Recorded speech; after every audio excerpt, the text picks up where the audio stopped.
नमस्कार दोस्तों, आज हम एक ऐसी जगह के बारे में बात करेंगे जो रहस्यों और चमत्कारों से भरी है। जगन्नाथ मंदिर, पुरी। ये मंदिर सिर्फ एक धार्मिक जगह नहीं है, बल्कि एक ऐसा रहस्य है जो सदियों से लोगों को अपनी तरफ खींचता रहा है। यहाँ दीवारों के भीतर साइंस और लॉजिक अक्सर फेल हो जाते हैं और हम एक ऐसी पावर के सामने झुक जाते हैं जो हमारी समझ के बाहर है। ऐसी घटनाएं जो आपको सोचने पर मजबूर कर देंगी कि क्या सचमुच ये सब पॉसिबल है। तो चलिए साथ मिलकर इस एक्स्ट्रॉर्डिनरी जर्नी पर निकलते हैं, जहां हम जगन्नाथ मंदिर के कुछ अनबिलीवेबल चमत्कारों को एक्सप्लोर करेंगे।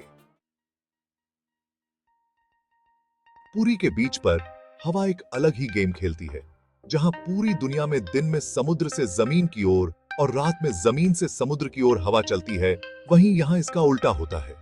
दिन में जब सूरज तेज चमकता है तो हवा समुद्र की ओर बहती है, मानो भगवान जगन्नाथ को ठंडक पहुंचा रही हो। और जैसे ही रात होती है और मंदिर शांत हो जाता है, हवा अपना रुख बदल लेती है और समुद्र से जमीन की ओर बहने लगती है।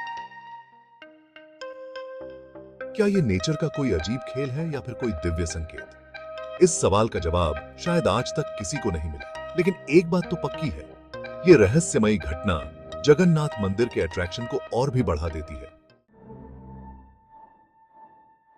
जगन्नाथ मंदिर के सबसे ऊपर लगा है सुदर्शन चक्र, भगवान विष्णु का अचूक हथियार। ये चक्र बहुत बड़ा है, लगभग 20 फीट ऊंचा, और इसका वेट कई टन होगा। लेकिन इस चक्र का रहस्य इसका साइज या वेट नहीं है, बल्कि यह है कि आप मंदिर के चारों ओर कहीं भी खड़े हो जाओ, ये चक्र हमेशा आपको ही देखता हुआ लगेगा। वैज्ञानिक और इंजीनियर इस ऑप्टिकल इल्यूजन को समझने की कोशिश करते रहे हैं, लेकिन आज तक कोई पक्का जवाब नहीं मिला है। क्या यह कोई आर्किटेक्चरल कमाल है या फिर किसी दिव्य शक्ति का सबूत? भक्त इसे भगवान जगन्नाथ की सर्वव्यापी दृष्टि का प्रतीक मानते हैं, जो हर समय अपने भक्तों पर नजर रखते हैं। पुरी एक बिजी शहर है, जहां हर समय चहल पहल रहती है। समुद्र की लहरों की आवाज, मार्केट्स की आवाजें और भक्तों का शोर, ये सब मंदिर के आसपास के माहौल में मिल जाते हैं। लेकिन जैसे ही आप जगन्नाथ मंदिर के मेन गेट सिंह द्वार से अंदर कदम रखते हैं, सारा शोर गायब हो जाता है।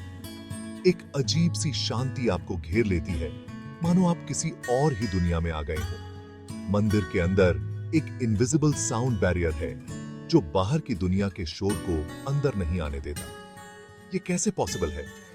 ये आज तक रहस्य बना हुआ है, लेकिन ये शांति आपको भगवान जगन्नाथ के और करीब ले जाती है और आपको आपके अंदर से जोड़ती है। जगन्नाथ मंदिर के सबसे ऊपर लहराता हुआ झंडा भी एक रहस्य छुपाए हुए है। हर रोज एक पुजारी मंदिर के ऊपर चढ़कर इस झंडे को बदलते हैं, लेकिन हैरानी की बात यह है कि चाहे हवा किसी भी तरफ बह रही हो, यह झंडा हमेशा हवा के ऑपोजिट डायरेक्शन में लहराता है। यह देखकर ऐसा लगता है मानो ग्रेविटी भी यहां काम नहीं करती। फिजिक्स के नियमों को तोड़कर यह झंडा अपनी ही धुन में लहराता रहता है। क्या यह कोई चमत्कार है या फिर कोई वैज्ञानिक वजह? इस सवाल का जवाब शायद मंदिर की पुरानी दीवारों में ही छुपा है। शायद दस्तखत कर सकते थे। समुद्र किनारे बने किसी भी मंदिर में लहरों की आवाज साफ सुनाई देती है, लेकिन जगन्नाथ मंदिर में कुछ अलग ही होता है। जैसे ही आप सिंहद्वार से मंदिर के अंदर जाते हैं, समुद्र की लहरों की आवाज पूरी तरह से गायब हो जाती है।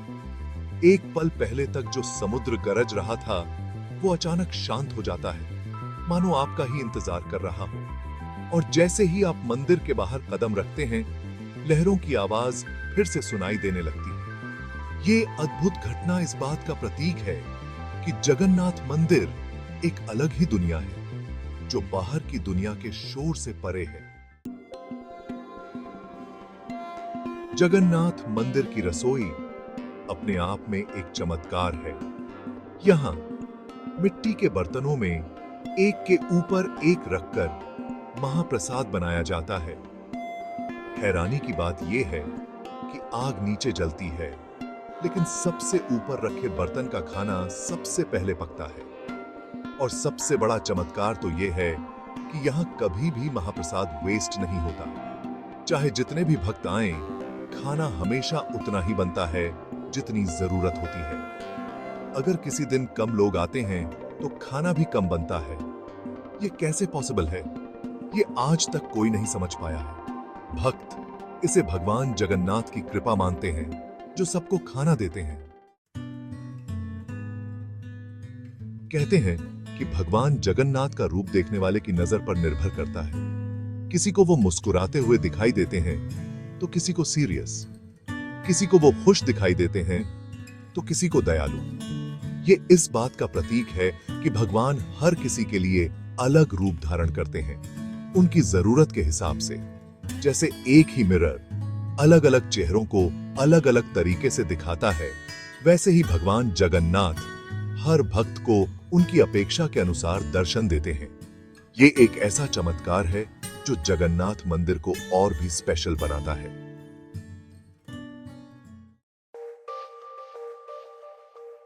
हर 12 से 19 साल में जगन्नाथ मंदिर में एक अद्भुत घटना होती है, नवकलेवर। इस दौरान भगवान जगन्नाथ, बलभद्र और सुभद्रा की मूर्तियों को, जो नीम की लकड़ी से बनी होती हैं, बदल दिया जाता है। यह कोई साधारण रिप्लेसमेंट नहीं होता, बल्कि एक दिव्य और सीक्रेट सेरेमनी है। कहा जाता है कि इस दौरान पुरानी मूर्तियों की आत्मा को नई मूर्तियों में ट्रांसफर किया जाता है। यह पूरा काम रात के अंधेरे में इतने सीक्रेटली किया जाता है कि मंदिर के पुजारियों के अलावा कोई भी इसे नहीं देख पाता। नवकलेवर जीवन और मृत्यु के साइकिल का प्रतीक है और यह दिखाता है कि इस दुनिया में कुछ भी हमेशा के लिए नहीं है। जगन्नाथ मंदिर के प्रांगण में एक बहुत बड़ा पिलर है, गरुड़ स्तंभ। भगवान विष्णु के वाहन गरुड़ को समर्पित ये पिलर भक्तों के लिए बहुत महत्वपूर्ण है। मान्यता है कि इस पिलर को छूने से बीमारियां दूर हो जाती हैं और मनोकामनाएं पूरी होती हैं। सदियों से हजारों लोग इस पिलर को छूकर चमत्कारिक रूप से ठीक हुए हैं। चाहे साइंस इसे माने या न माने, लेकिन भक्तों का विश्वास इस पिलर की पावर का सबूत है। गरुड़ स्तंभ जगन्नाथ मंदिर के उन कई रहस्यों में से एक है जो आज भी लोगों को अपनी ओर खींचता है। तो दोस्तों, ये थे जगन्नाथ मंदिर के कुछ चमत्कार जो आपको सोचने पर मजबूर कर देंगे। साइंस भले ही इन घटनाओं का कोई लॉजिकल एक्सप्लेनेशन न दे पाए, लेकिन आस्था के आगे लॉजिक की क्या वैल्यू। जगन्नाथ मंदिर सिर्फ एक धार्मिक जगह नहीं है, बल्कि आस्था, रहस्य और चमत्कार का अद्भुत संगम है। तो अगली बार जब आप पुरी जाएं, तो जगन्नाथ मंदिर जरूर जाएं और इन रहस्यों को खुद एक्सपीरियंस करें।